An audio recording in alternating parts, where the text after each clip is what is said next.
All right, now it is 6:30, so I'm going to get down to business. We're going to start the evening, with the Pledge of Allegiance, please. I pledge allegiance To the flag of the United States of America and to the republic for which it stands, one nation, under God, indivisible, with liberty and justice for all. Thank you. As always, we open up with public audience. If anybody would like to speak, please step forward. Name, address, 3 minutes.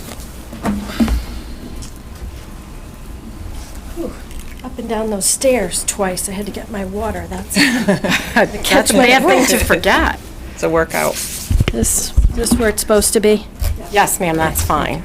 I'm Lori Boyko, 15 Oakhurst Road. Tonight in the meeting packet is a proposal for policy changes that are tremendously important for the health, mental health, and well-being of all of our students. I sat through the 2-hour policy subcommittee meeting a few weeks ago and have studied the material extensively. Some of the policy recommendations are extremely controversial. They shouldn't be, but they are. Section 5145.53 refers to transgender and gender nonconforming youth. There are a myriad of proposed policies that detail which bathroom and locker room facilities students may use, what sports teams students may participate on, what names and pronouns people must use. The list is extensive. The policy begins by stating the board is committed to creating a safe, supportive, and inclusive learning environment for all students. The policy then directs the administration to develop regulations regarding ensuring this implementation and goes on to say that employees are responsible for ensuring equitable implementation. There are some critical considerations board members need to take into account when casting their vote on the proposed policies. First is much of what is proposed is guidance from the district law firm, Shipman and Goodwin. It is not law, it is not mandate. It is the law firm's recommendation based on national litigation. It may be, quote, safe, but it is up to each one of you to determine if it is right for our schools. If you just follow guidance because it's safe, then we are governed by lawyers and litigation and not by a Board of Ed. Your primary role is to think and to set policy for our local schools. If the Board of Ed just adopts whatever guidance the lawyers dish out, then we don't have government by the people. We have legislation created by judges, which is not how the branches of government are set up. If we are going to be governed by the lawyers and the school administration is going to determine regulations, then we don't need elected officials at all. We have an illusion of government by the people, but it's really ruled by the judiciary and the administrative state. So I urge you to consider what is right for our local schools and in this and all policy votes, and not to shirk from that responsibility by abdicating to lawyers or administration. In setting local policy, I would point out that equality is not equity, and those two words are conflated throughout this proposed policy.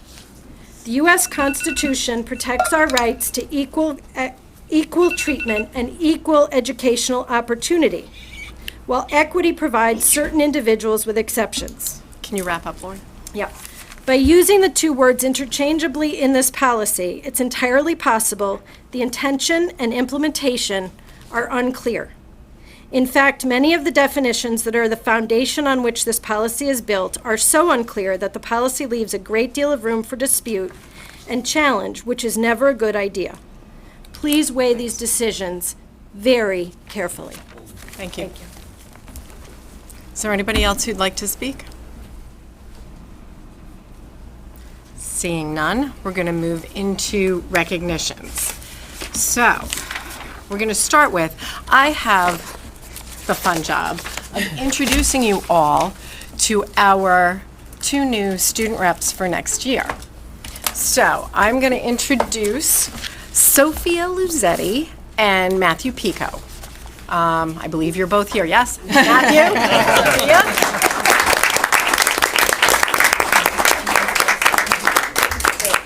I got to meet them both through an interview process at the high school. We had 11 applicants this year for the position, and I met with them along with Ms. Messiah and Mr. Petrina, and we had a really good interview process, and these two rose to the top. Sophia is an a cappella leader. She is a coxswain for the crew team. She is a writing center tutor. She interned over the summer with State Rep Eleni Cavro de Gras. I did that right. She's on the debate club, and she works at Palmetto, so maybe we get an extra scoop of ice cream if we're nice to her. And Matthew, you may recognize the last name. He follows in his brother's footsteps. The Pico brothers have done a lot to bring some good conversation to our board. Matthew is part of the Math League, also a Writing Center tutor, Principal Advisory Board. He is in a student-run jazz trio that they do all their own logistics and all their own bookings, and he's worked for Healing Meals. Matthew's point that he'd like all of us to be aware of is capstone awareness. He wants to use his position to try to help make kids more aware of the upside of capstone, and I probably should let you speak for yourself, and I will. And Sophia, a topic near and dear to many of us who have studied it before, student stress. We talk about it often. Mr. Sullivan years ago did a big study on it. Tara and I were both part of that. And we know it is something that continually creeps up. So things we would definitely like to be aware of going forward. So if you both want to stand up so everybody can recognize you. Do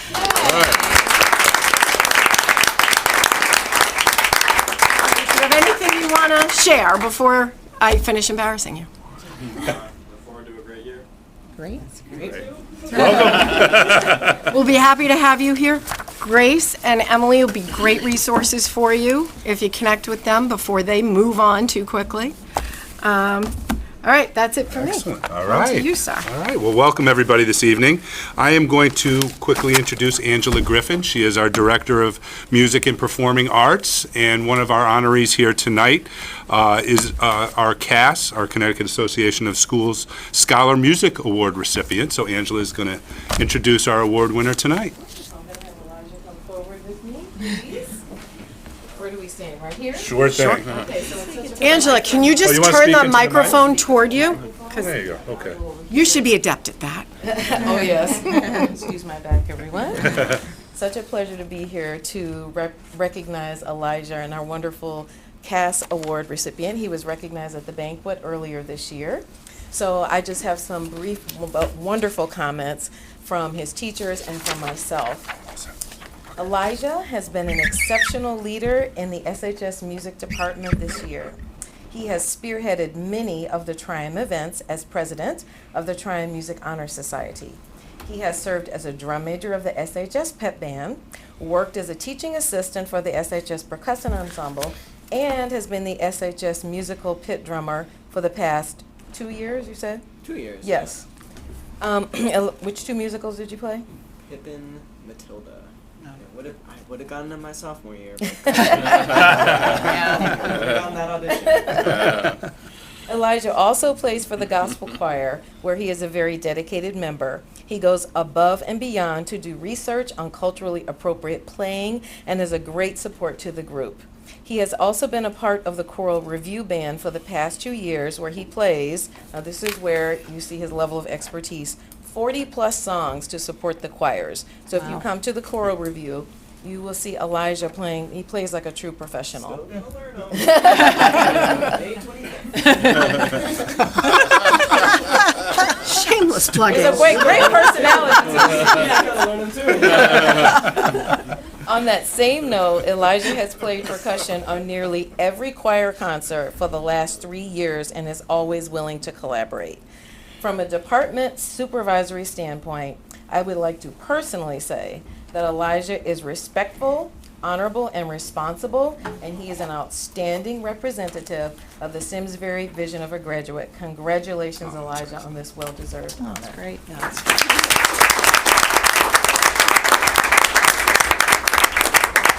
Congratulations. Thank you. Who's here with you, Elijah? Who's here with you? This is my parents. my mom, my dad, if you couldn't tell them apart. 25-year Simsbury residents. All right. Great. Congratulations. To you all. Well done. All right, I am going to turn things over to Shannon Gagne. She is our Department Supervisor K-12 of the Arts to introduce our CAS Arts Award winner. Great. Well, thank you so much. I'll have Rhiannon Wallace come up. Thank you so much for this opportunity to celebrate these amazing students who have dedicated so much of their time and efforts in the arts. And it is my pleasure to share a little bit about Rhiannon Wallace with you.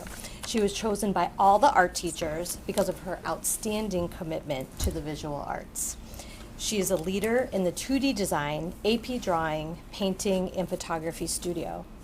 She was one of the first students to go through our capstone experience and provided valuable feedback, inspiring updates to the curriculum. She spends countless hours learning new techniques and programs and is always willing to share with her teachers and her peers. She is the definition of a self-directed learner. She does this all with positivity and patience. Next year, Rhiannon plans to study art at University of Connecticut and major in fine arts. Her dream is to work for Disney. I have no doubt that she will accomplish this. And if there's anybody watching that has connections, I give her my highest recommendation. Awesome. On behalf of the Simsbury High School Art Department, congratulations, and thank you so much for all of your creative efforts and contributions to our department. Thank you.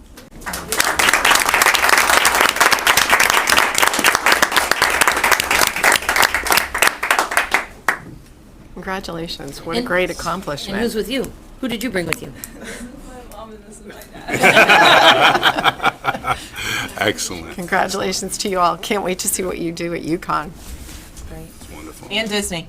And Disney. And Disney. Thinking forward, yes. So Shannon, you're going to work us through a little presentation tonight about our Scholastic Award winners? Yeah, thank you so much again Great. for the opportunity to celebrate our students who achieved in the Scholastics Art Awards this year. Again, we had many different media and processes recognized at both the middle school and the high school.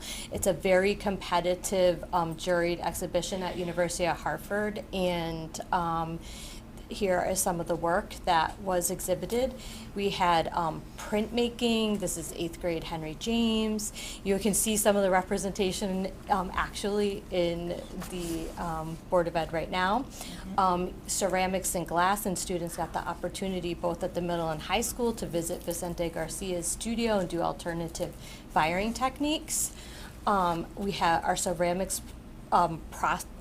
program has just blossomed. Like, kids really want to get their hands in the media and have these tactile experiences, and they've had success. The 3D processes were highly recommended, and this is a piece that not only was recognized as Best in Show, but went on to the national competition and received a silver key, so we're super proud. Wow. And I was just at Central Art Shows set up today, and Miss Harrison said, "Oh, that was my student." So exciting to see the progress of the students. Jewelry and glass with social themes. We've already had some fabulous sculptural pieces. Digital photography. The student is okay. I like that one so I was much. thinking about that. That was quite the A quote. lot of editing and Photoshop software to create these really exciting effects. Here's our wonderful Hannah Granger, who actually did her capstone in the performing arts through 1X, but she's also super achiever in the arts and is doing an AP portfolio. And she created this really innovative piece in collaboration with the tech ed department to show different types of sides of her process. And you can see all of her work exhibited in here, her themes of her artwork, and experience her process in at our Simsbury High School Art Show on May 25th. Here's Erin Callahan, another. I used to have a couple teachers from our district's children, so that's kind of exciting. Students have really found ways to express themselves and done a fabulous job. And so we have photography, digital art and media. This painting is absolutely incredible. It's really tiny and lovely, and she just captured this sense of light, and she has a whole portfolio of work. So incredible work. Let me see if I can. Oops. That one I didn't figure out. Film and animation. Oh, you can get it. Thank you. That's got to be John Pulley's sister. So it talks, and this is a little example of process, so where we've used Procreate. The kids, it's an incredible application. A lot of the competitions and the College Board wants to see process, so it's so cool how it screen records all the decisions that the students do, undo, and yeah, so that was a little process video that you can see. 3D and ceramics. We have Sawyer Kurt, who's actually studying fine arts next year as well. And all their work was on display. They got gold keys, silver keys. They were very excited. There was a wonderful celebration. And we're just so proud of our students, our teachers. Thank you so much for the opportunity and the support to give kids a place to express themselves, find their voice, make connections. We're so pleased everybody come to the Simsbury High School Art Show and see the showcase of work and engage with the students, because they're ready to present and talk to you and share their artistic process. And the date for that again, Shannon, is It's May 25th. Yep. And that's kind of the big opening. It's our capstone Right. presentation. And it'll be May 24th, 25th, 26th. Great. Terrific. Well, So for board members coming to the capstone presentations, the art show will also be up. So it's just going to be a celebration of incredible student work. Not to be missed. And Oh, we will have absolutely. some student-guided tours, and so you should be getting some invites, and we're really looking for engagement, and they're looking for our audience because they practice. So please come. Absolutely. the more often they can share, the better. Yeah, they really want, they're confident, they practiced, and they put just their heart and soul and energy into the work, and so it really means a lot when Well, you show up. The work your department puts out always astounds me. Yeah. K-12, I mean, the art shows at every level are always so amazing, and it's a huge credit to you and your team and what you guys get out of these amazing students, but you guys lead them, and it's wonderful to see the culmination of that work. And the art show is not to be missed. At the high school, it's just like none other. And tomorrow night, Central School, and it is like K to 12. We have a wonderful art department family. Everyone's so dedicated. I feel so fortunate to love my job. It just grows every year, and the kids are incredible. So amazing. Yeah. Well, Yeah, so thank you. thank you for Thank all you for your coming hard out, work. everybody. Appreciate it. Yeah, congratulations to all the award winners. Yes. Yeah. Yeah, you all do not need to stay unless you want to. You are more than welcome. We love an Have a good audience. evening. Yeah. They have music to play. You have music to play. You better go home and practice. That's right. Thanks, All Shannon. right, thank you. Thanks, guys. Yeah. Betsy, you don't get to leave. Okay, so now we're going to move into recommended actions. Kids are so talented. Approval of the minutes of, oh, sorry, I didn't do communications. Oh, I always skip a step at some point. All right, back to communications. Grace. So with the school year coming to an end, there's a lot of events happening now and coming up. So AP testing started last week and will run through the end of this week. Battle of the Bands is finally up and running, so that will take place this Friday, May 12th at Simsbury Meadows from 5:30 to 8 o'clock. Tickets are $10 for adults and $5 for Simsbury students. Is this the first year it's at the Meadows? I think so. It's usually at in our school gym. Right. Yeah, and it usually happens in the winter. So this year there was like a little like student council. We took a little while for us to get it up and running. So I think that's a great venue for it. I agree. Just a lot more room and space, and yeah. May 17th, the half day, there will be a field day for all students. I believe Mr. Petrina had the idea last year to start the field day, and it was a really big hit because Fitzgerald's food truck came and there's handing out free sandwiches, and who doesn't love free food? So I'm really glad that they're bringing it back. May 18th, there's going to be an orchestra concert. May 19th is the NCAA Senior Signing Day, and there will be 25 seniors this year who will be furthering their athletic careers in college, which is exciting. Including And yourself. including yourself. And then May 20th is the student council will run junior prom, and the theme this year is going to be Under the Stars. So that's all from me. That's great. Sharon. I don't have anything. The Personnel Negotiations Committee met prior to this meeting. We talked about the SFEP contract that we'll be voting on today, and discussed the increases for the unaffiliated group. And as you can see on the agenda, we'll participate with the entire board in an executive session before the conclusion of the meeting today. At the end of our regular Yes, business. That's right. Other than that, I have nothing else to share. Okay. Sharon. Jeff? I just quickly had I was lucky enough to sit in for Sue at the staff recognition ceremony a couple weeks ago, and it was really just a fantastic event. I mean, the amount of years for everybody. This is when you celebrate the teachers who hit those milestones. You know, the 10, 15s, 20s. I actually had 55 years this year. Someone who was at Henry James when Tara and I were running around those halls. And they survived? Well, he did. Close call, I'm sure, for him.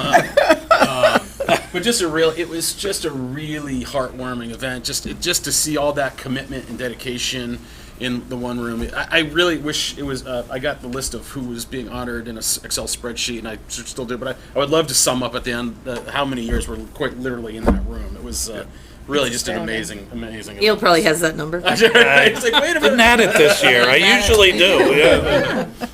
Yeah, you have to tell us next time. I know, it'll be great to see. So briefly, speaking of art shows, I had the opportunity to attend the art show at the John J. Allison Polaris Center, and that is the center that is run through CREC in East Hartford.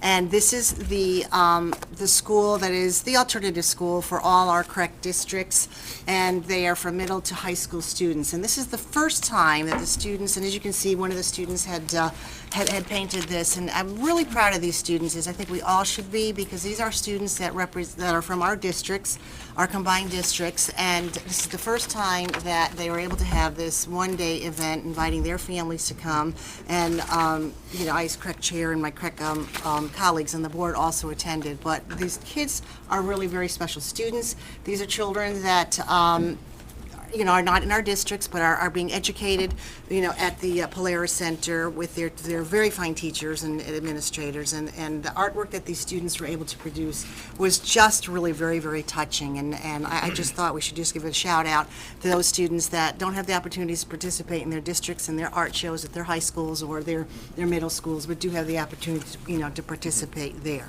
Also, if you're interested, Tomorrow Cave is putting on the webinar, and you all want to be on this one. It's how to navigate the Connecticut General Assembly website. As you know, we're doing this because we have another month to go, literally, before the session ends. So if you're interested, it is tomorrow, but it will also, if you register, you can also go back and watch it again. But there's always something that is added to navigate every year on how to navigate, and yours truly, who's been doing this for so long, still thinks that I get it, but I still sometimes do have trouble going in and navigating certain things. So that is tomorrow. Also, the education funding, the Senate Bill 5003 is still, moving along. Thanks to our letter that we sent in, many districts across the state have filed suit in sending in their letter in support with the board and superintendent in support of 5003.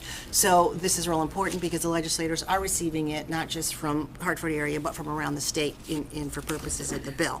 Also, the school choice fairs are happening as we speak in different locations. So if anyone is, or parents that are out there listening, or anyone interested in applying for any positions and slots within the choice magnet or open choice programs, you can get on the correct website or the RESCO website through the state of Connecticut and the Regional Education School Choice and navigate that to apply with that. So that is what is going on within Hartford and the other area. And for those on policy committee, you'll be happy to know that we now have through CABE a new policy highlights and review book.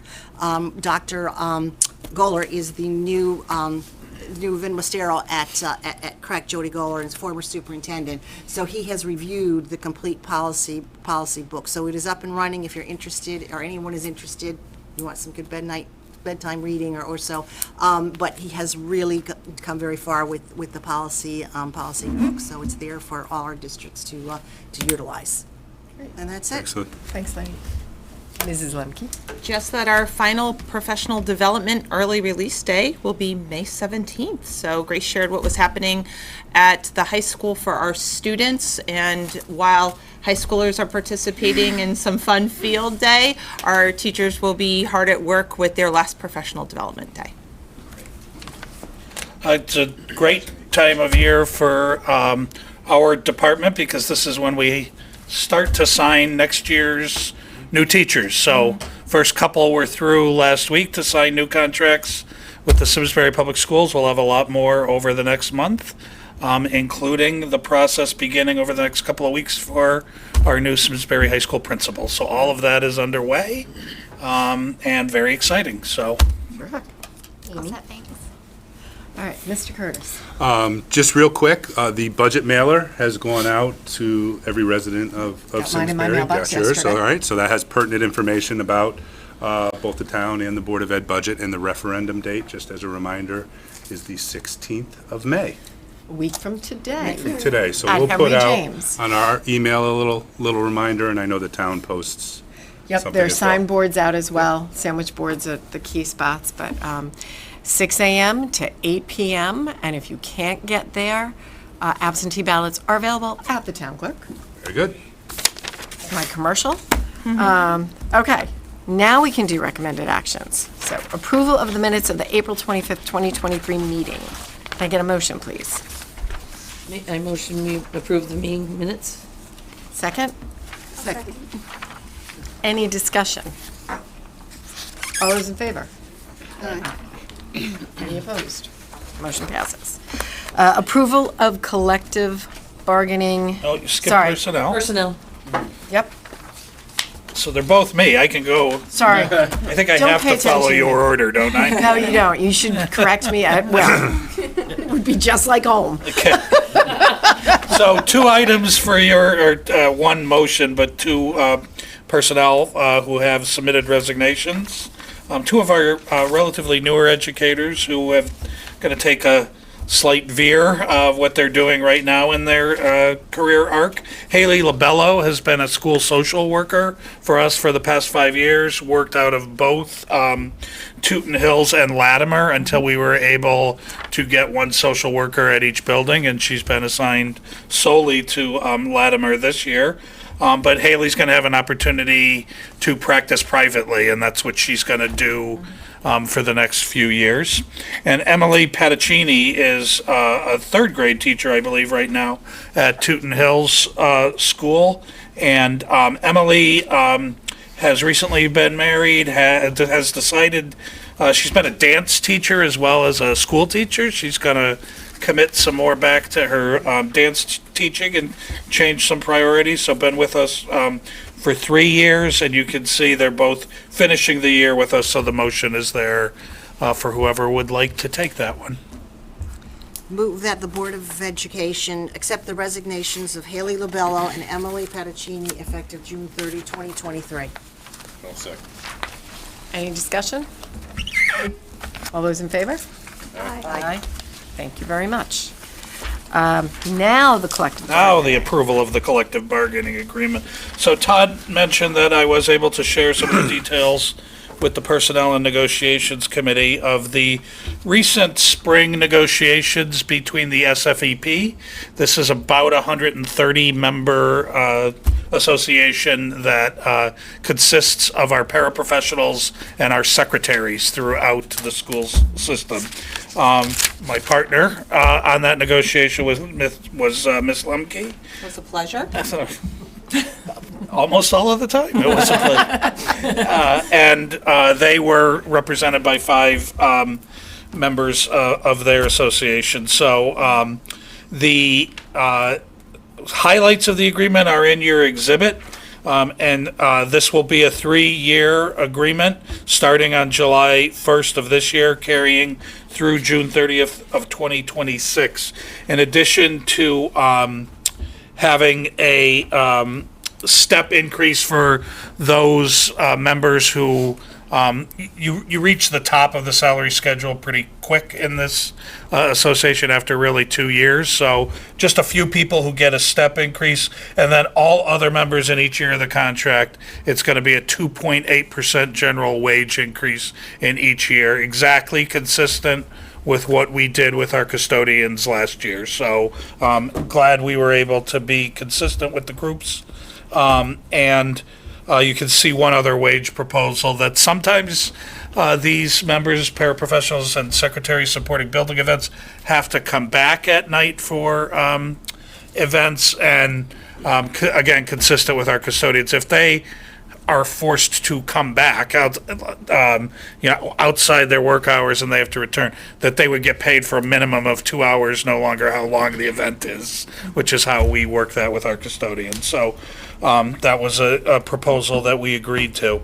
Importantly, on the insurance benefits, the board is aware that we have looked for cooperation with the groups to try to control the costs, the skyrocketing cost of insurance, mostly through some changes to the way prescriptions are managed. This group agreed to all of the prescription changes that we proposed.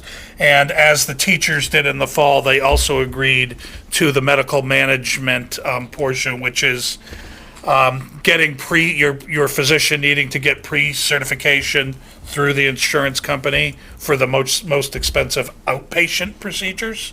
Already have that for inpatient, but this extends it to expensive outpatient procedures, requires further communication between the doctor and the insurance company, is what it really does. So that helped control some of the increased costs, and this group benefited from that, as did the board. So therefore, we also kept their premium share, which is 17.5% of the premium share, the same for this year, and it would go up 0.5 point each in the next 2 years of the contract. And then finally, I wanted to highlight that this is a group where we have agreed to some tuition reimbursement if there are folks in the group who would like to further their education or go back and take further training that could increase their skills. There's an opportunity for up to $500 a year to be reimbursed for doing that kind of coursework, and that again is consistent with some of our other groups. So a very good process, I thought, a very fair process, and one where we also had just a lot of issues that we put on the table that don't necessarily result in contract language, but about some of their working conditions and the challenges that they're seeing. And we actually agreed on some of those to continue to meet, even though negotiations are done.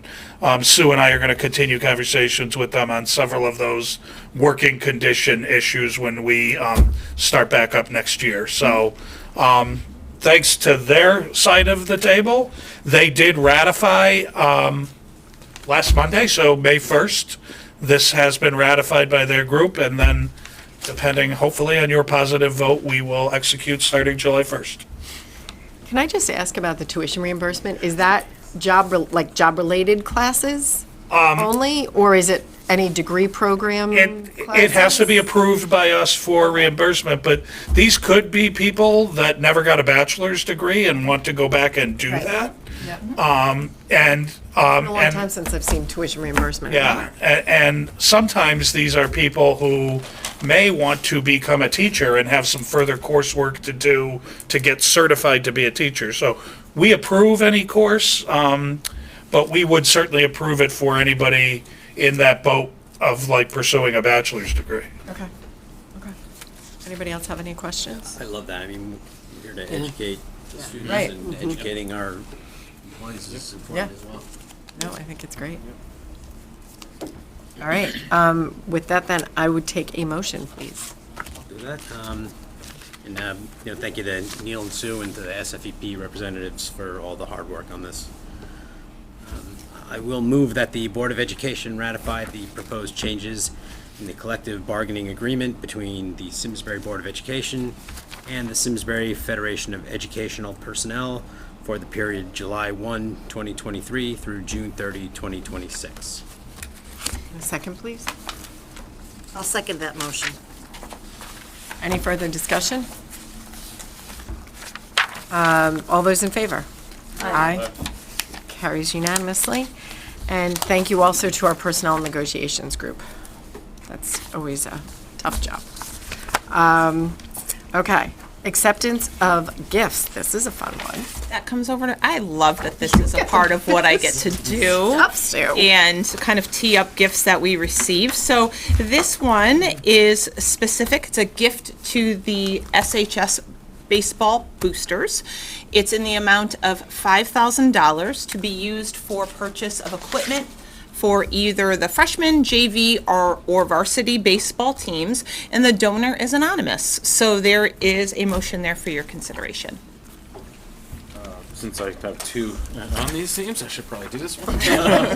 I'll move that the proposed gift of $5,000 from an anonymous donor be approved with immense thanks. And the jerseys look great. I'll second. Any other discussion? All those in favor? Aye. Very And generous. once again, thank you to our community. You guys always support us in so many ways, and it is much appreciated. All right, so now we are on to information and reports. So I think that's back to me. So I'm going to invite up our Director of Elementary Curriculum, Betsy Gonzalez, and Language Arts Consultant, Jill Vanini DeVita. They are going to help us out with the first portion of this presentation. And both of these topics, which is the science of reading legislation, I'll go into some details there, as well as some curricular materials that we're looking at relative to our elementary math curriculum, have both been brought before the curriculum committee. So this won't be anything new to those members. And we thought it was extremely important to be able to share this information with the entire board. So we're going to start with the science of reading. And unbelievably, it was a year and a half ago that I came before the board and shared that there was some new legislation relative to reading. And the legislation required that the Connecticut State Department of Education formulate a Center for Literacy Research and Reading.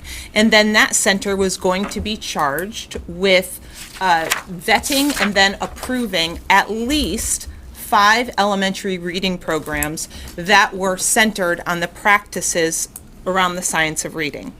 So fast forward a little bit, we didn't hear much on the radar relative to that legislation until this past September. And in the September of 2022, Commissioner of Education, Dr. Charlene Russell Tucker, announced that there were going to be 7 approved programs. And at that point, she also shared that by December of 2022, districts had one of 3 choices. They could either, one, say, okay, we're going to implement one of the 7 approved programs starting the 2023-2024 school year. We could say to the state that due to burden, financial or otherwise, we could put off implementing one of those 7 programs, or districts could, number 3, apply for a waiver and say, okay, here is what we do as a district relative to the science of reading.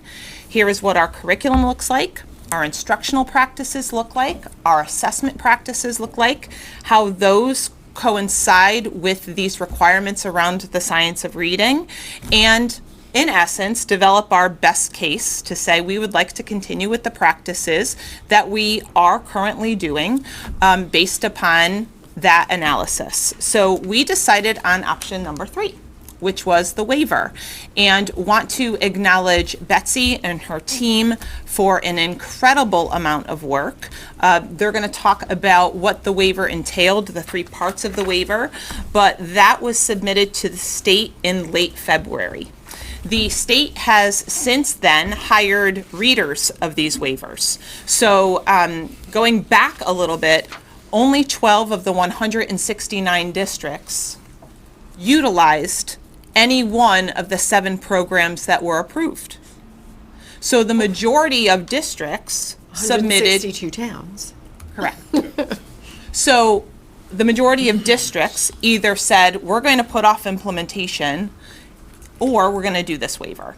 So the State Department hired people to overview these waivers against their rubric, against the legislation and what it required. And the state has shared with us that at the earliest we should hear back on our waiver status would be July or August this summer. Okay, so as soon as we hear about the waiver, certainly we'll be providing the board an update.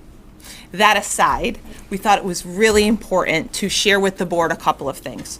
What in the world do we mean when we talk about the science of reading? What are the components of that? How have we responded here in Simsbury? Because we have made adjustments over time, not just in response to this legislation, but well before, based upon student performance and what we thought and believe and know are best practices. So Betsy and Jill in this section is going to go over some of that specific work. And then after we talk about the science of reading, we're going to bring math coach Erin Sullivan into the discussion, and she is going to help us define what the elementary math material selection review process is going to look like. So this is all at the elementary level, so you could buckle your seatbelts for our little curriculum instruction and assessment chat and discussion. They've brought visuals. It's going to be a good time. Okay. All right? So before you, was the state surprised at the fact that only 12 of, 169? I feel that one. Superintendent Curtis? So there was a significant amount of feedback and push from local districts that when we talk about who makes decisions on educational programming and curriculum, it's not a one-size-fits-all. Right. So we have never had policy decisions come forward from the state level about, hey, this is what you have to select for a math program or for a reading program. So I think it was an attempt of the state to craft a process that met the legislation, and I don't think they were probably surprised with the push, you know, and I think it'll lead to improvements in practice that we'll hear about today, which is really important, but I think it was also important for local districts to voice that this is not how we make the best decisions for our kids without even analyzing what we do locally. Right, Yeah. right. Right. And I'm sorry, and maybe you said this and I was distracted. It's supposed to start in September. They're not going to tell you till July or August at earliest. So we proceed as normal?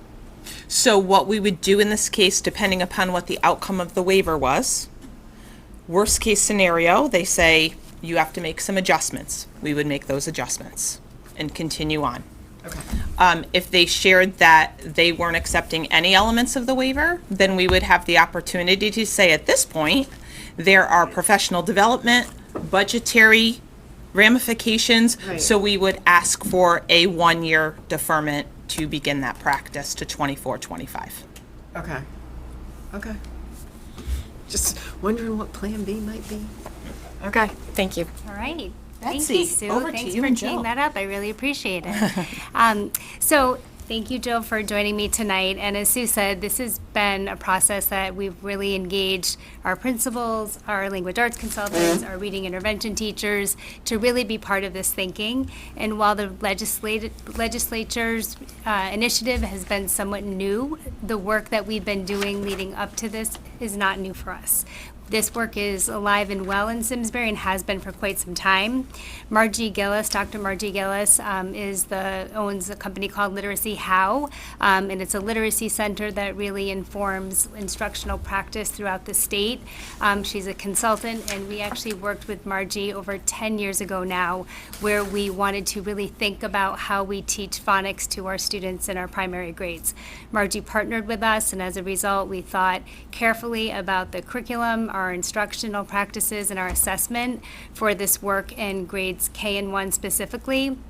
And it has certainly evolved with professional learning opportunities for teachers over time. So we have been growing our knowledge to get ready for this. And I asked Jill to join us tonight. Jill is a new language arts consultant to Simsbury. This is her first year. She's finishing up. She's an expert with what she does. But Jill interviewed with us a year ago at this time, and her performance task was to pretend that we were teachers and she was delivering professional development on the science of reading and to explain to teachers what is it, how do we think about instruction, and where do we go from here as we grow instructional practice. So I thought it was only fitting to bring Jill to the table tonight to share and provide that insight to you as we continue to grow your knowledge of this work and the work that we're doing to prepare our students and our teachers. I did not bring the arts and crafts that I made that interview, but I didn't want to put you guys through that. But so I'm just going to give a brief overview of what is the science of reading. So I think it's so important to know that the science of reading is truly a large body of research that comes from multidisciplines, and it's scientific evidence about how we learn to read, the skills that are involved, and how they work together.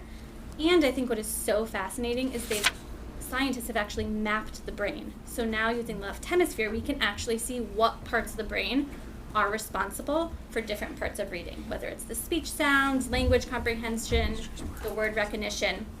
And the guiding visual that we're using to do this work is Scarborough's reading rope. So you see that on the right. And there are two strands of the reading rope. So I'm going to talk about the bottom strand first because the science of reading embodies both strands, but we've had a large focus this year on the bottom, which is word recognition. And that entails phonological awareness, so how we hear sounds and words. Here's decoding, the alphabetic principle, how we map sounds to letters, and then sight word recognition, which is those high frequency words. If you have children of your own or I'm sure you've seen word rings comes home. That practice has changed a little, but that is sight word recognition. And then the top strand is language comprehension. So building background knowledge for students, vocabulary, language structure, the syntax of sentences, our verbal reasoning. And then also that literary knowledge, like what print concepts do we know? What genres of reading? I just launched that with some fourth graders yesterday, and they were fascinated with the different genres that you can read. And then what happens as kids are starting to get those skills, they slowly start weaving together. So they become increasingly automatic. We're always looking for automaticity, and they become increasingly strategic. And what that builds at the end is this skilled reader who can read fluently using word recognition and language comprehension for the end goal, which is text comprehension. And that is the model we're using as we've done a lot of PD for teachers this year to help all of our teachers and our staff understand how we in Simsbury are creating truly skilled readers. So what shifts have we started to make or from what we were doing before? So there's 5 pillars that we focus on when we're thinking of the science of reading.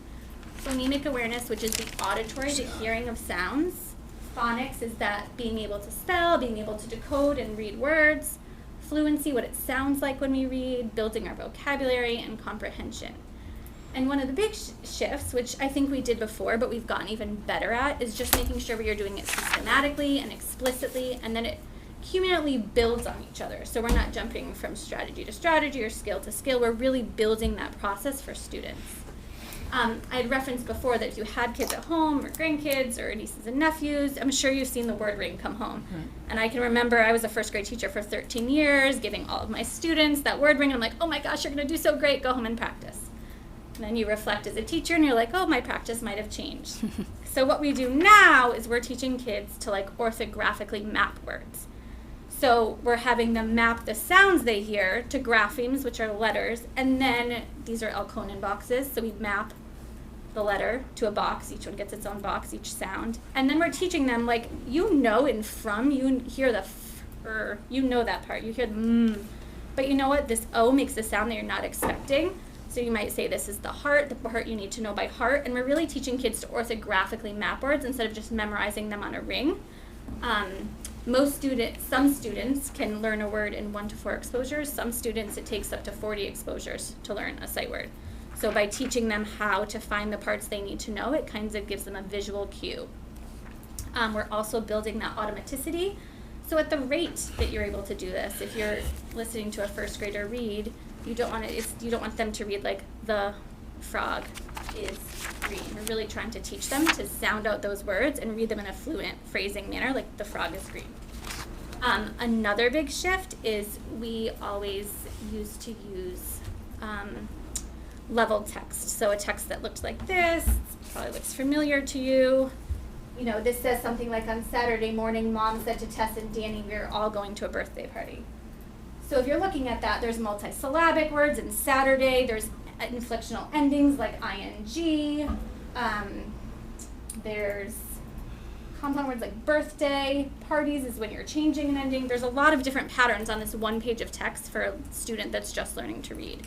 So instead of just using these kind of readers, we're now using a mix of both readers. So this is a level text, which we find there's still a great importance for to build that comprehension and that reading of authentic text. But for some of our readers, we now want them to use something that is much more controlled. So if I teach students CVC, what a short vowel is, like in cat, at, then I'm going to use a book that matches that pattern to teach them how to read. So it builds that automaticity for them. And we feel very strongly that there should be a mix of these kind of texts so that there's transfer. We also have moved from level text to actually, when we pull kids in small groups, really teaching them strategies. So here's some skills, here's some strategies that we're going to work on as a reader to help you grow as a reader, not to grow across a level of texts. And then I think something else that's really grown in a body of research is the ability to activate background knowledge.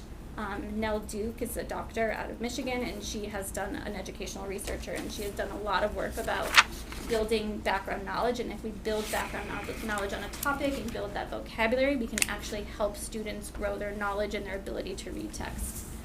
So those are some of the shifts that we've made. Mm-hmm. Thank you.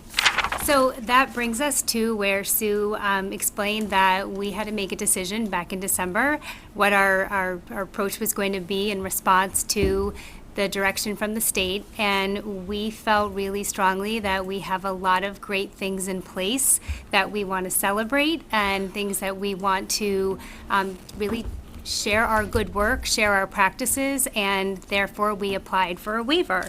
So if anyone's interested, here is the binder that contains I can't remember the page, how many pages anymore. A lot. But a lot of pages, a lot of reflection, a lot of samples of not just our writing about what we currently do, but really looking at a framework of our practices and how the assessments we give, how we look at them, when we meet, what we do with those results, how we intervene across tiers of instruction. So really putting all of the pieces together that make this work successful, that will allow our students to succeed and read on grade level by the end of grade 3, which is what the whole intent of the work is about.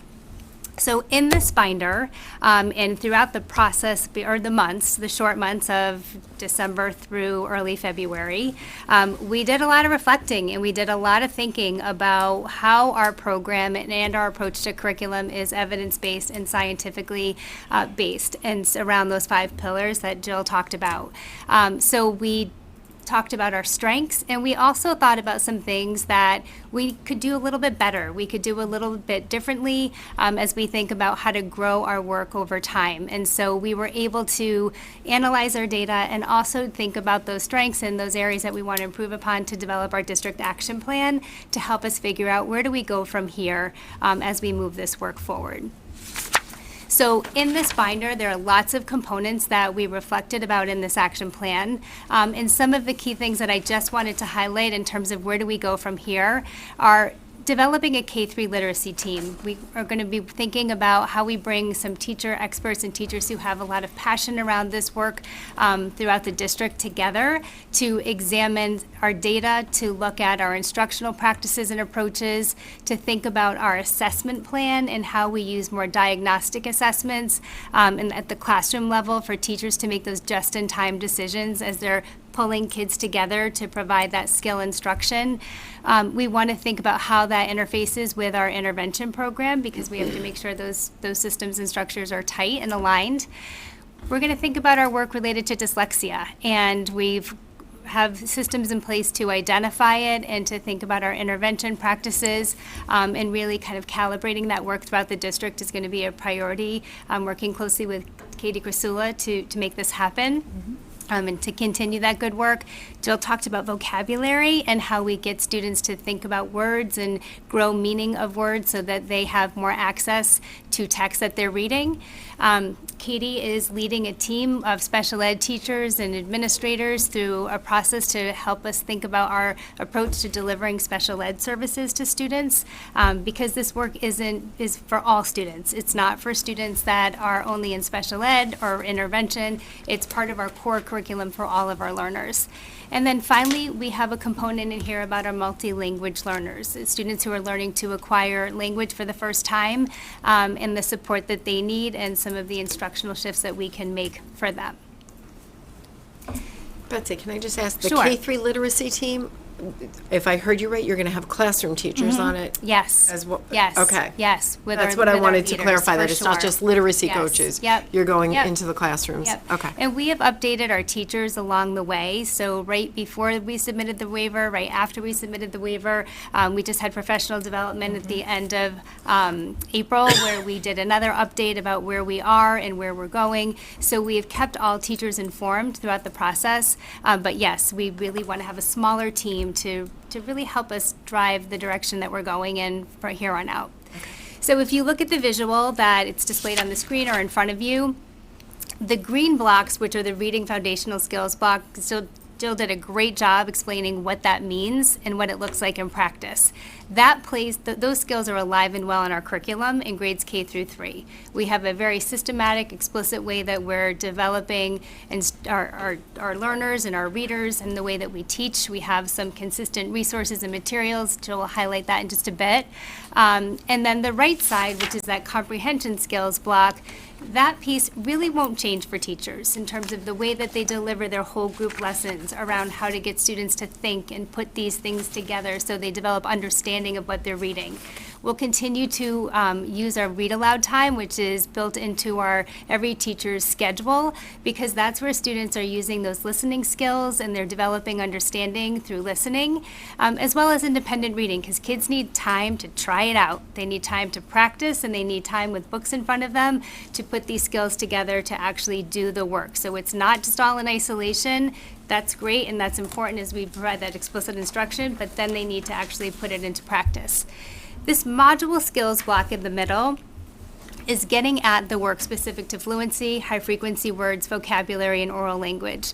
And that will be some work of the K-3 literacy team to develop some lessons that are going to be consistent, because these things are all taught in our curriculum currently, but it's how do we enhance it, how do we make it more explicit and provide that direct teach as we think about a progression of skills at various grades, and so that teachers have lessons to implement for those readers, for all students and for students who might need more time and practice and repetition. So that will be some work of the K-3 literacy team.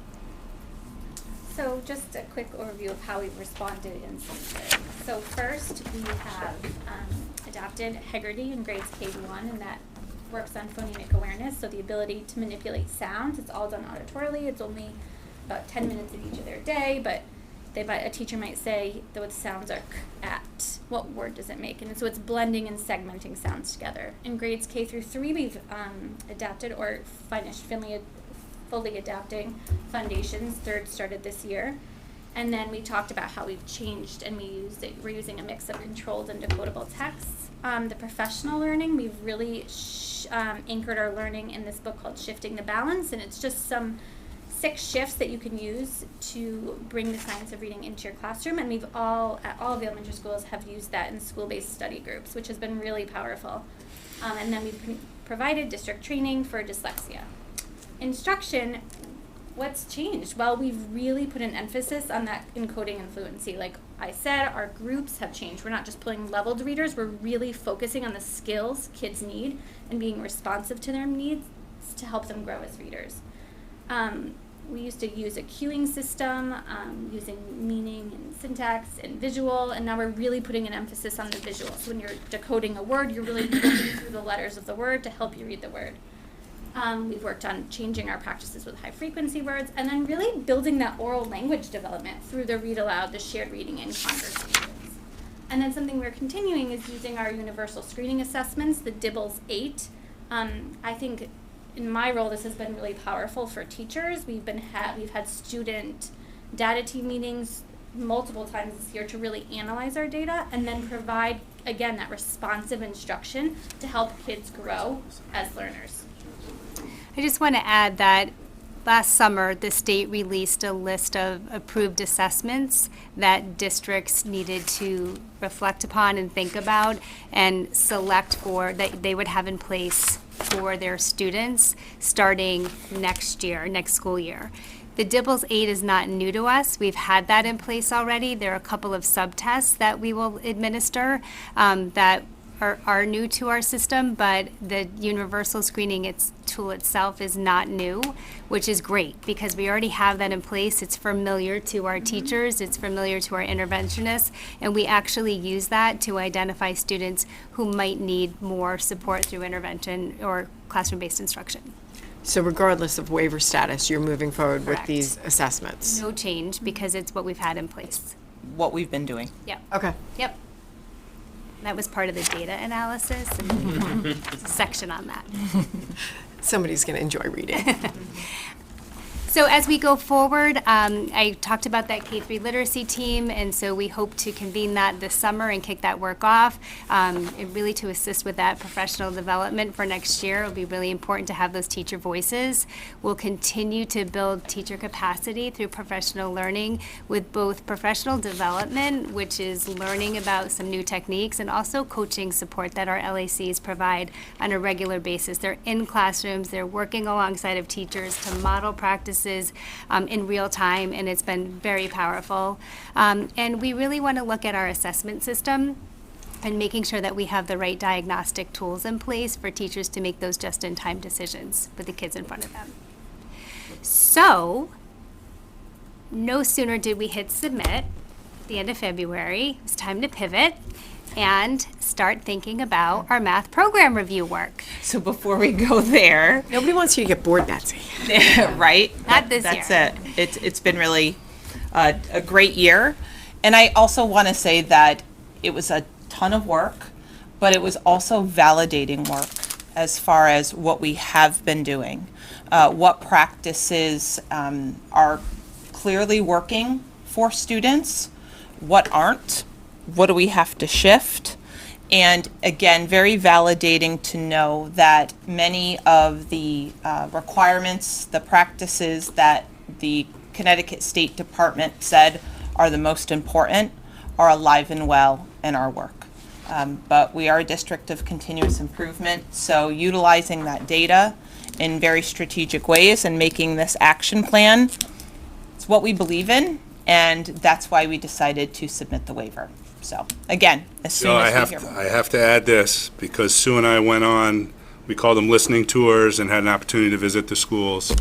And whatever you're doing there, you have to keep doing, because we went around the table, and every person in that room talked about the impact you're having, and it was really in the spirit of who has an opportunity to be most effective in protecting the lane and opportunity for our coaches. And it's math as well. I'm not leaving math out of the equation, but to really support teachers and how valued that is. And it was just, it was nice to hear, because I know the board has gone through great lengths to analyze these positions, talk about these positions, and to hear our teachers talk about the value and the learning curve and the need to have that expertise. So it's nice to hear from you in a public setting, and welcome.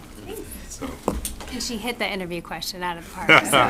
Clearly. I would imagine. Clearly. So before we shift to math, are there any questions specific to reading that the board would like to ask?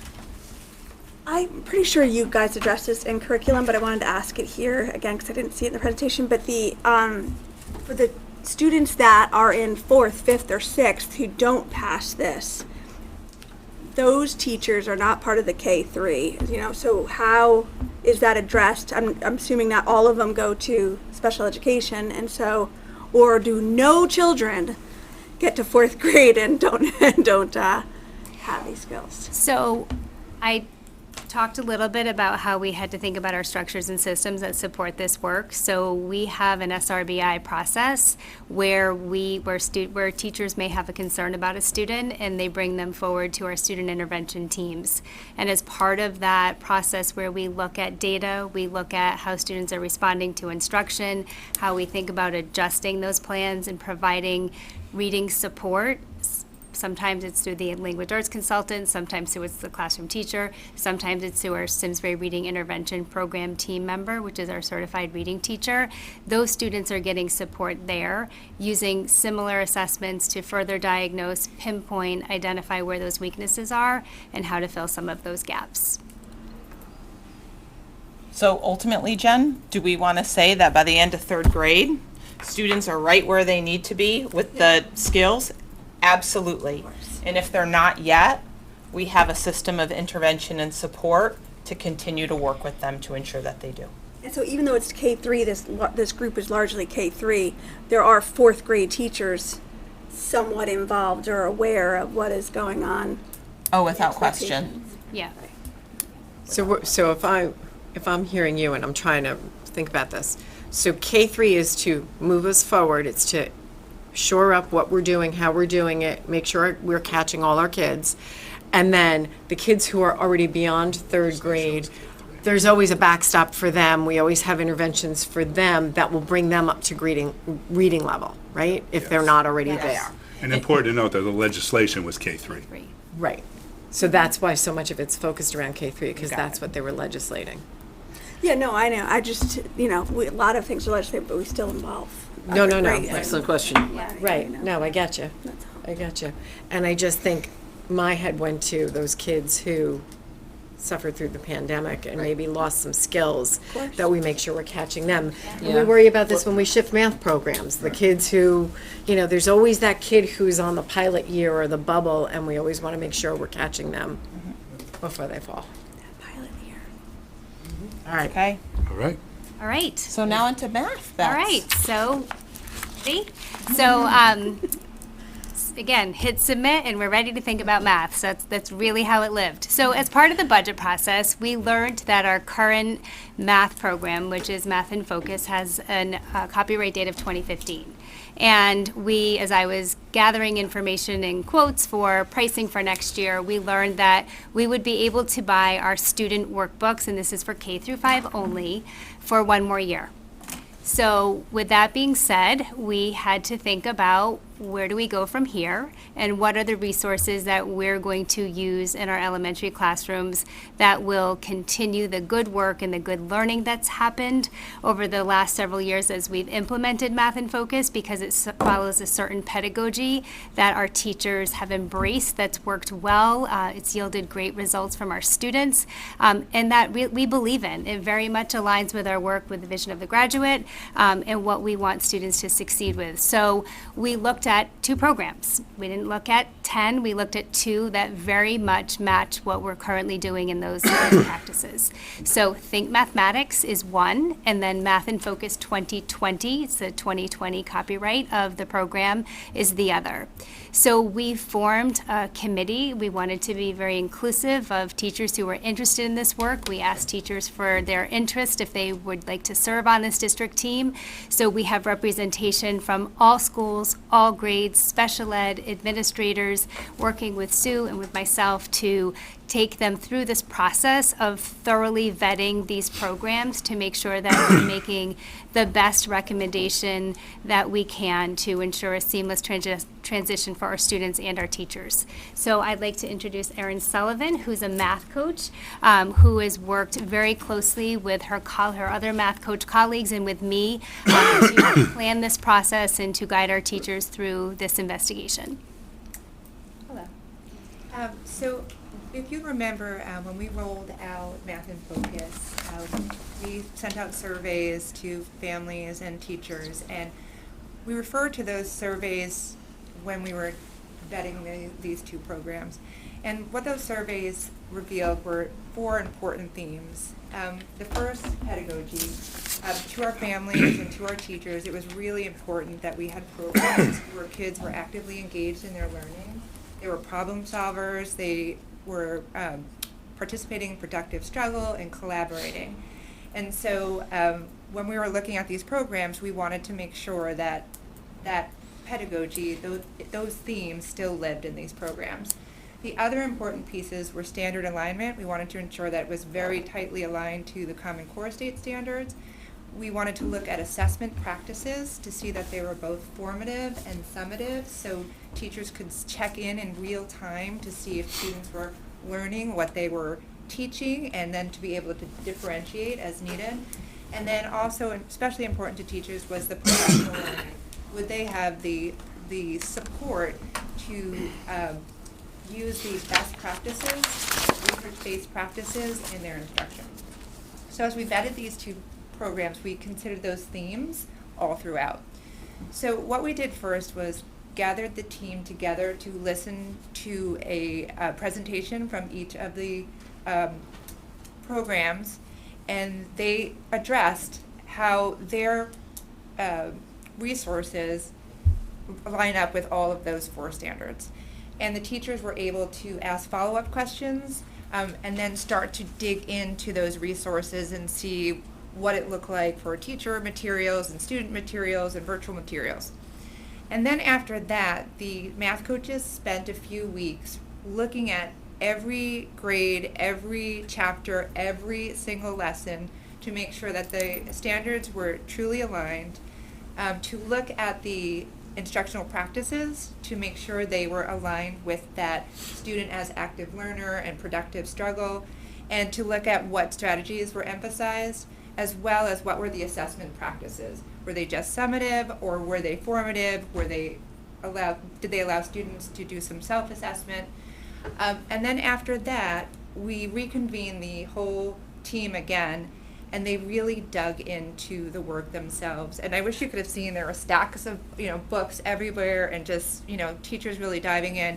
But what we asked them to do is look at high priority standards for their grade level. And so what I mean by that is, like, there's a lot of fractions in 5th grade, so really looking at the fraction instruction. 3rd and 4th grade, looking at that multiplication and division. And they were looking at how well is this aligned, what are the instructional practices, what we value in Simsbury, will the student be actively involved in their learning. They looked at the assessment practices, were there opportunities for self-assessment, were there opportunities along the way to check in so that this teacher could differentiate, were there differentiation materials to meet all the needs of our learners. And then after that, within that process, the teachers then collaborated with each other and discussed the pros and cons of each program within their grade level. And then they did a cross-grade level conversation so they could see the vertical progression of skills and instruction in these programs. And then lastly, they each took an individual survey where they rated each of the programs based on those 4 elements and subcategories of them. So it was very specific, and they rated strengths and weaknesses. So where we stand now is Sue Lemke, Betsy Gonzalez, math coaches, and some representatives from that team are going to come back and look at that aggregate data of the pros and cons that were created across grade level, of the surveys that the teachers filled out, and come to a final decision on which program we will select. That will be announced to the greater community in June, and also during that time, we will announce an implementation team, which will be different than the review team, but the implementation team will actually do the curriculum next year. So they will work closely with coaches to make sure they are clear on the instructional practices, on the strategies that are being used, so that we get the pacing down and we get all sort of those kinks out, if you will, so that the transition the following year could go smoothly. So next year, the majority of teachers will be teaching our current curriculum, and there will be some teachers across the grade levels, across the schools, who will start using the new curriculum next year.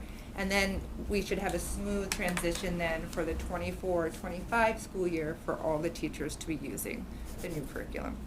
So 2 components that I want to highlight here. One, that in both the science of reading and in looking at new material selection, because we won't have the ability to even purchase what we're using, right? So that's what put us here. Want to emphasize that. It was hugely important that teachers, classroom teachers, who are doing this work every day, be at the table, really diving deep. And that representation from the classroom teacher was very evident, their feedback appreciated, because it was important for us that we don't turn teachers on their heads, right? To say, hey, this is all new, this is a new way of doing things. I want you to hear clearly that both of these materials, programs, are in line with how teachers teach math. And that was extremely important to our coaches, to Betsy, to me, to Matt, to ensure that and to make sure, again, that their voice was at the table. Todd? So when did we start Math Focus 2015? And was it 2015? 2016. So by the time we do Math and Focus 2020, are they going to be ready to? Great question, Todd. It's one of the key challenges in trying to figure out their timeline. Many different people, probably Yeah. about 5 or 6 times now. So their response is that they change their curriculum when Singapore changes their curriculum, because it's based on the Singapore approach to teaching mathematics. So they know exactly where we are and where we stand and our frustration for sure. And there are online components to the programs, and one of the things that was shared is that you would always have access to the online materials. So that's been the response. We don't have a clear answer.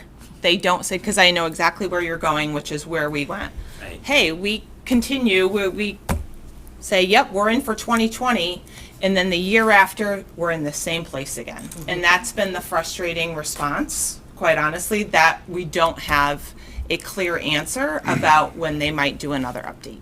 So there isn't a minimum commitment Just of kind of time lenient from with them. That's what they're doing.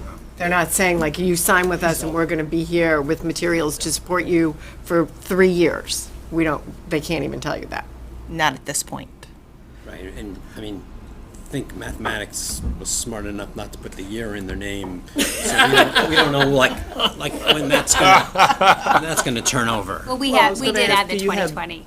We've We've added the reference to 2020. I apologize. That's Okay, all right. no, that's I thought it's like It's their Microsoft latest Office version. 97 Vendor's or putting the something. clock on it already. But Okay, it's the latest okay. one, on both of them.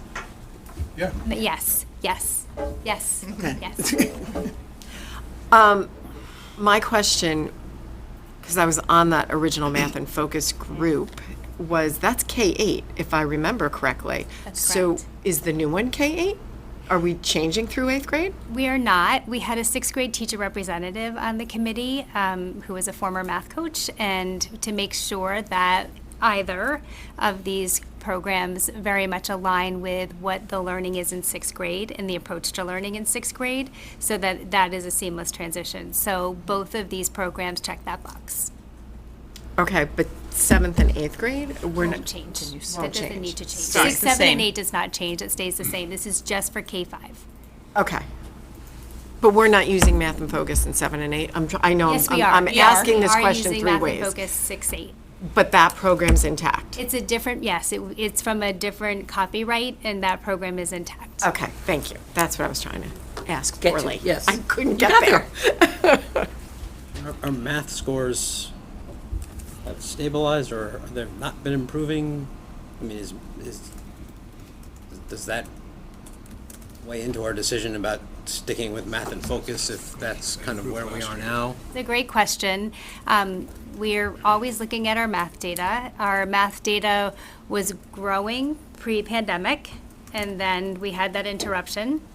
And we saw a decline when our students returned from COVID, that COVID year, and it's coming back up again as we looked at our SBAC results last spring. So hard to say, because we had to make some adjustments to our curriculum and what we taught students, because we couldn't fit it all in as we were coming back and teaching our students, and that has that is now set and stable. So to your point, yes, it's something we're thinking about, and that's why the alignment to standards is so critical, to ensure that whatever we're using matches what kids need to know and be able to do as measured by standards, which is measured by our Smarter Balanced Assessment, which is the public marker. So we want to make sure that that part is all in line, and that's why that audit by the math coaches who have that technical knowledge and expertise was really a critical part of our plan. Probably just one more. Yeah. The reading program that we just went through, Yep. was that built by ourselves, or is that based on reading and focus or something like that? I guess could we do better by building our own math program like we did with reading? I think when it comes to math, there's an approach to teaching it, and there's a method where it's a little bit more direct teach around skill. It's less process-based, and it's more learning-based, where I'm teaching you a skill and a concept. There are some different methods and ways that you can show me your understanding of that, but at the end of the day, there's a response that's accurate, that shows your understanding of the math. So because reading is more process-based, reading and writing are just process-based skills, and math is not, having a program that we can lean on to ensure that every teacher is teaching the same skills to our students with a common approach is, I think, really important for how students are going to learn and hold on to their math skills. We did that before we transitioned to investigations, and even in investigations where it was not very aligned to the standards, and we had to create a lot of things on our own, and that wasn't great. And that's when we didn't see data working to match necessarily what we wanted it to measure. Good. Great. Anybody else have questions? I just have one general question. We used to give the PSAT starting in 9th grade. Do we still do that? We did 9th, 10th, practice PSAT, run? PSAT, SAT if you need it. We have PSAT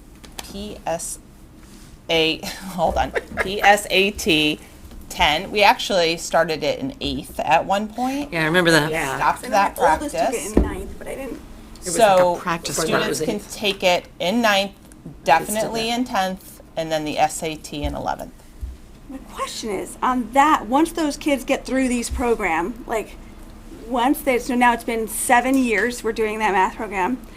I'm assuming that when they got to high school, our grades 7 years ago were out of whack. Our math grades weren't well.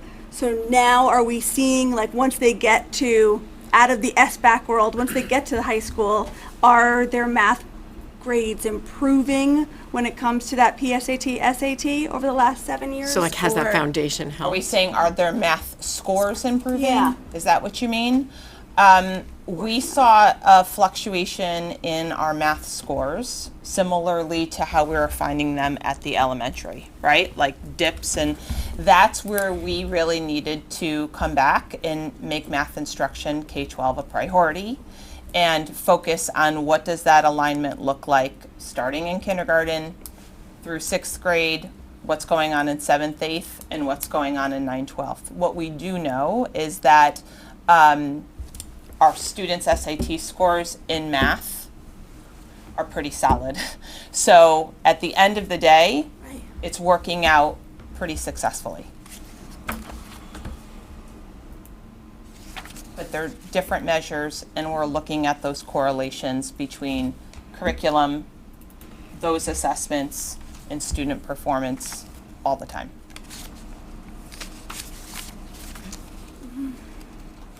Anybody else?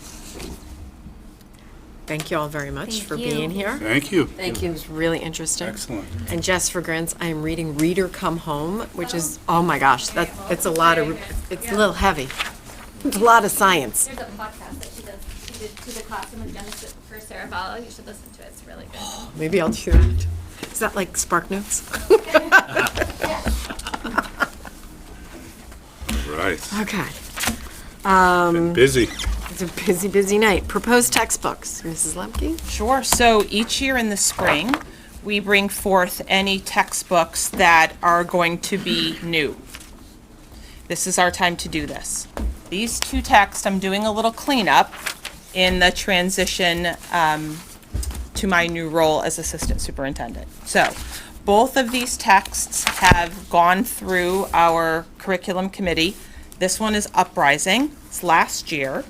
It's an 8th grade text. What's that? Said it's good. It is good, and it's used in an interdisciplinary unit for 8th grade between English language arts and social studies.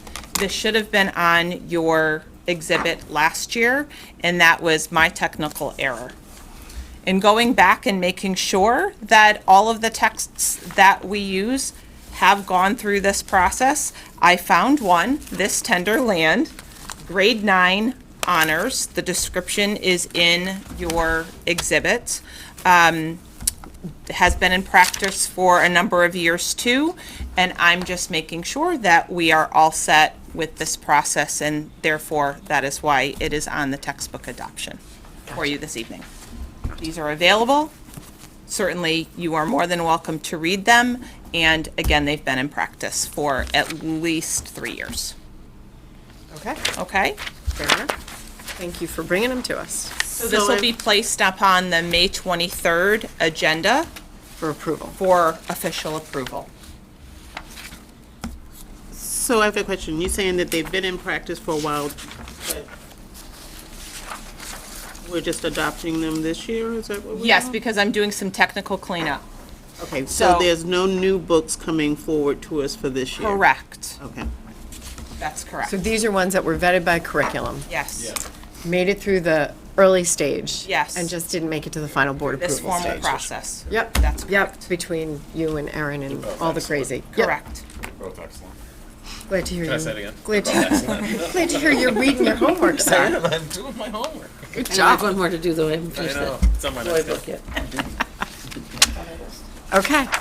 All right. And then we are on to the first reading for board policies. I don't usually get a preview of policy upcoming, so thank you to Ms. Boyko for a little preview of what's coming here tonight. She knows more than half the board. Right, no, we had public audience for our policy meeting, which was great. Took us a little while to get going with policy this year, but with 3 meetings to go, we're still okay for this to be a first reading tonight, a second reading at your following May meeting, and then approval in June. So that was our goal, to get it across the finish line here.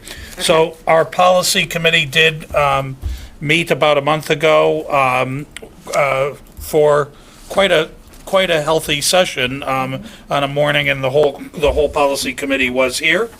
And I can go through the ones that are in front of you. So 1100 district and school communications.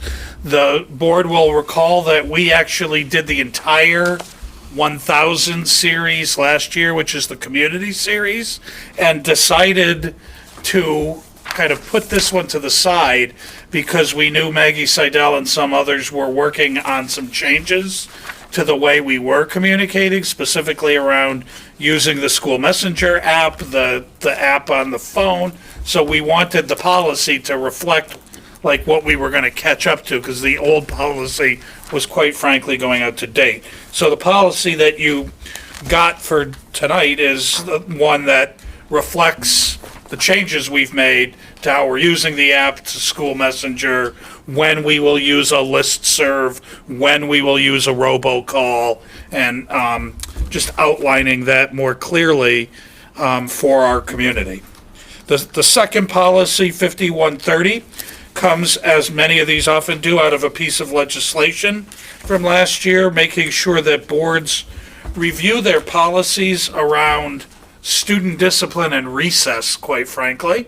And this is not a new topic for the state legislature, about making sure that kids get their recess time, that they can't be denied. When it was originally that, this was the original push on this 7 or 8 years ago, was about not saying to a kid, hey, you didn't do your homework, so you can't go out to recess. Like saying, no, it's important for kids to get recess. And this change this year is about saying when you can restrict recess from a kid. And that is kind of the standard of if they're proving to be a danger to themselves or others by participating in recess because of some behavior that's been exhibited, that the school authorities are allowed to make that decision for a brief period of time. And so that's what this clarification was about, just making it clear for school districts when they can, in fact, properly restrict that. The major new one here is, not new, revision, is the one that was highlighted in public audience, 5145.53, transgender and gender nonconforming youth policy. We did have a policy on this. We were a board that got ahead of this. And in 2016, you adopted the first policy on, at that point, transgender youth. Through an issue that arose earlier this year, I had reason to be working within the confines of that policy. I did ask for some legal advice, and Shipman and Goodwin did in fact say, good for you for having a policy, but this 2016 policy really needs an update, and let me send you our most recent changes. I will say this to clarify the comments. The policy is based on clear guidelines that were issued by the Connecticut State Department of Education. So the Connecticut State Department of Education issues guidelines for schools, and then Shipman and Goodwin goes and turns it into policies and administrative regulations. So what you can see in here is that this is a very evolving aspect of the law. This is changing based on legal cases that are happening out there. And that particularly, this is trying to outline through the administrative regulations how to handle things like official guidance records, names and pronouns, restroom accessibility, how to handle student information systems if a name change has happened, all based on the recommendations that came from the State Department of Education. So yes, this is a policy that came from our attorneys, but it's based on the recommendations from the State Department of Ed. And it's taking the old policy, redacting it completely, and putting this new policy in. Now, many of that is still, like, almost nothing changes about the bathroom situation. That was already in place in our previous one. It actually changes the most around student records and how they need to be handled in the case of a student or family that comes forward to express that desire to have records changed. So I'm happy to answer any questions on that one. The rest kind of came out of Sue's work in teaching and learning, so I'm going to try, but if I miss anything, she will not be shy and she'll jump in here as to this. The student wellness policy needed some updates based on legislation. They were minor in nature, and they're mostly about making sure that the district is following the proper school nutrition laws and things like, so you'll see some minor changes in there. So legislatively, we're required to perform a triennial assessment with our committee, and they did that against the guidelines of this policy. So again, very minor changes, but that's why they're coming forth to you this evening. The 6115.5 is a new policy coming out of Connecticut legislation saying that districts need to develop a policy about advanced college placement.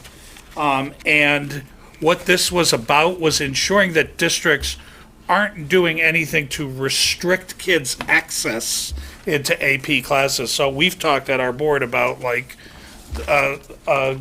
gaps of racial and ethnic groups that don't have as much access to AP. Our policies have been pretty clean on this, but there are places that have things like cutoff scores. We have a placement test, you don't get at least an 85 on that placement test, you can't take an AP course. And there have been districts doing stuff like that for a long time. And what the State Department of Ed, or what the legislature was interested in, is making sure those policies, that there wasn't like a blockade to getting into advanced placement. So our policy has always been, as long as a kid and family say, we understand that you may not be recommending this, but we're ready for the challenge and we want to take it, they've always been allowed to take it. So this just kind of reinforces what we've been about, but it was required that we develop a policy. Yeah, we actually had a policy, and it's behind in your exhibit. But what this did is it required us to extrapolate around access in the policy. So this is the revised one in front. 6116 has gone through some revisions over the years, diplomas and certificates of achievement, changes to some of the credit requirements that you can note there. This one also did go through the curriculum committee earlier in the year, so I think between those two committees, almost everybody has seen this one. And then the last significant one is 6150, non-discrimination in the instructional program. What this is really more about is it's about really adjustments in the administrative regulations about any material that might be challenged in a curriculum, and clarifying what that process is, that if somebody, that there is a clear process for how you go about doing that, and who we would include in that process. That includes Sue Lemke and some of the people on her teaching and learning team. It's based on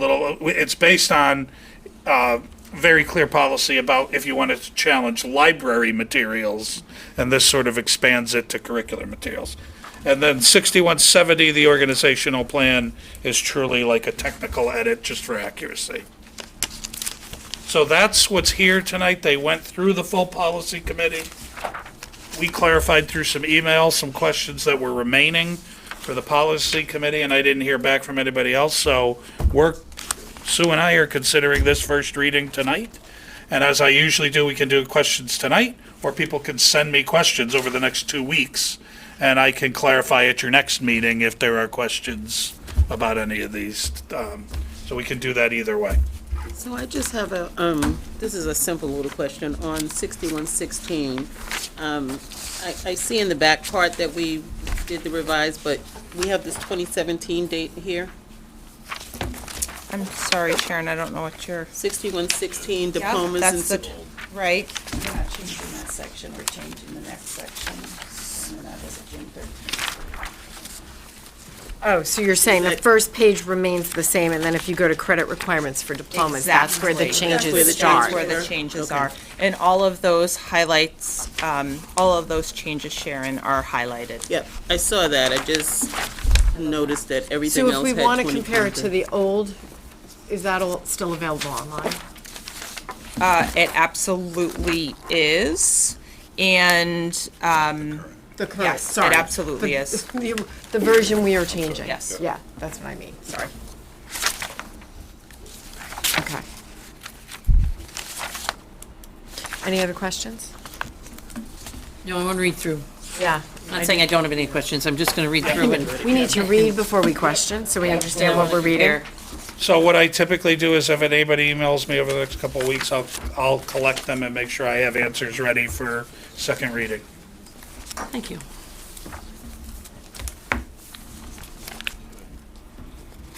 That's what I have for policy. All right. With that, we are moving into an executive session. I never remember, Katie, do I need a motion? I make a motion, we move into executive session. I'll second. Oh, Oh, we have yeah. so, Lori, do you wish to speak again? All right, so then I need a motion to amend the agenda to move public audience forward. And I'll second. Switch the order. Switch, yes, move it forward to pre-executive session. Sorry, I wasn't, Katie, you knew what I meant. Yes, so can I get a motion to amend the agenda? I motion that we amend the agenda to reorder. To reverse executive session and public audience? To reverse executive session and public audience. Can I get a second? I'll second. All those in favor? Aye. All right. Okay. Lori, go ahead. Thank you. I would have waited and come back next time, but since I'm continuing on the topic of the proposed policy changes, and I did read them and have questions, I figured I might as well just add it on right now. So, on the topic of the proposed policy changes, language, and I'm not really sure whether I was reading the newly proposed one or the old one, but language in the proposed policy changes states that the board is also committed to providing every student with equal access to all board educational programs and activities. Section 6115.5 addresses advanced courses on programs. It goes on to say an emphasis on equity must include a focus on increasing students' access to rigorous learning opportunities. I would suggest that the policy again conflates these positions, and clarity is needed whether the position the board is taking is equal opportunity or equity. There are a number of questions and concerns that need to be addressed with this policy. One notable concern that has come up in years past but continues to persist is outlined in Principle 2 under the advanced placement that lays out creating, quote, multiple access points to advanced courses and programs, allowing students to access these programs at various points in their high school experience. Junior year high school English is an area that leaves Simsbury very lacking in academic rigor and creates a big gap in opportunity for some students. Of every area of study, English is arguably one of the most fundamental to every student in the high school, yet Simsbury only offers level 2 English or AP English in the junior year. There is no class in the middle. There is a big difference between the two, which would seem to widen the achievement gap, not reduce it. If you listened to my comments to the Board of Finance, you know that we offer 2 levels, honors and level 2, of 4 years of 3 different languages, French, Spanish, and Latin, but we don't offer honors junior English. That defies logic. I find that while the administrative, on to the next topic. I find that while the administrative presentations at these Board of Ed meetings are enlightening, the real work of the board itself seems to take place more at the subcommittee meetings, like the policy committee or the curriculum committee. I've mentioned before that I found information on those meetings and when they're taking place lacking. Interestingly, I found in some conversations I had with the State Freedom of Information Office, all subcommittee meetings have specific noticing requirements, and minutes from those meetings are required to be posted on the board website, just as the minutes for the broader board minutes are. So I hope the board will find a way to make sure we're in compliance with those regulations so we have properly functioning town governance. Lastly, I noticed that the proposed policy designates review and approval of controversial classroom materials exclusively to teachers and administrators. I submit to you that this is a responsibility of this board to review and determine the appropriateness of curricular and supplementary available materials. It is entirely inappropriate to leave that determination solely to town employees. While many of those employees are very qualified, it is this board that has been elected by town residents to set policies and appropriateness of materials. Teachers and administrators are not specifically chosen by us, the electors, to represent our views. that's my public audience, but I wanted to share something that was relevant to Todd's question about the math curriculum having to change. So I'm going to let you know a little secret, because I used to sell textbooks. They were college textbooks, but I worked for Simon & Schuster and Allen & Bacon Publishing in teacher education. And the truth of the matter is, they deliberately changed the material, even if the need to, how to teach it doesn't change, so that they can sell you more books. They need to change them every certain number of years so that they can keep making books. Right. So while I was listening to our incredibly talented staff of educators, it was dawning on me, why are we not somebody writing our own math textbook and workbooks? Because the time, money, and effort that it's taking all of our employees to make this switch up every however many years could potentially, it's a big potentially, be better served doing it ourselves. Thanks for your comments. Thank you. Okay, so with that, I make a motion to go into executive session. And I will second. okay, all those in favor? Aye. All right.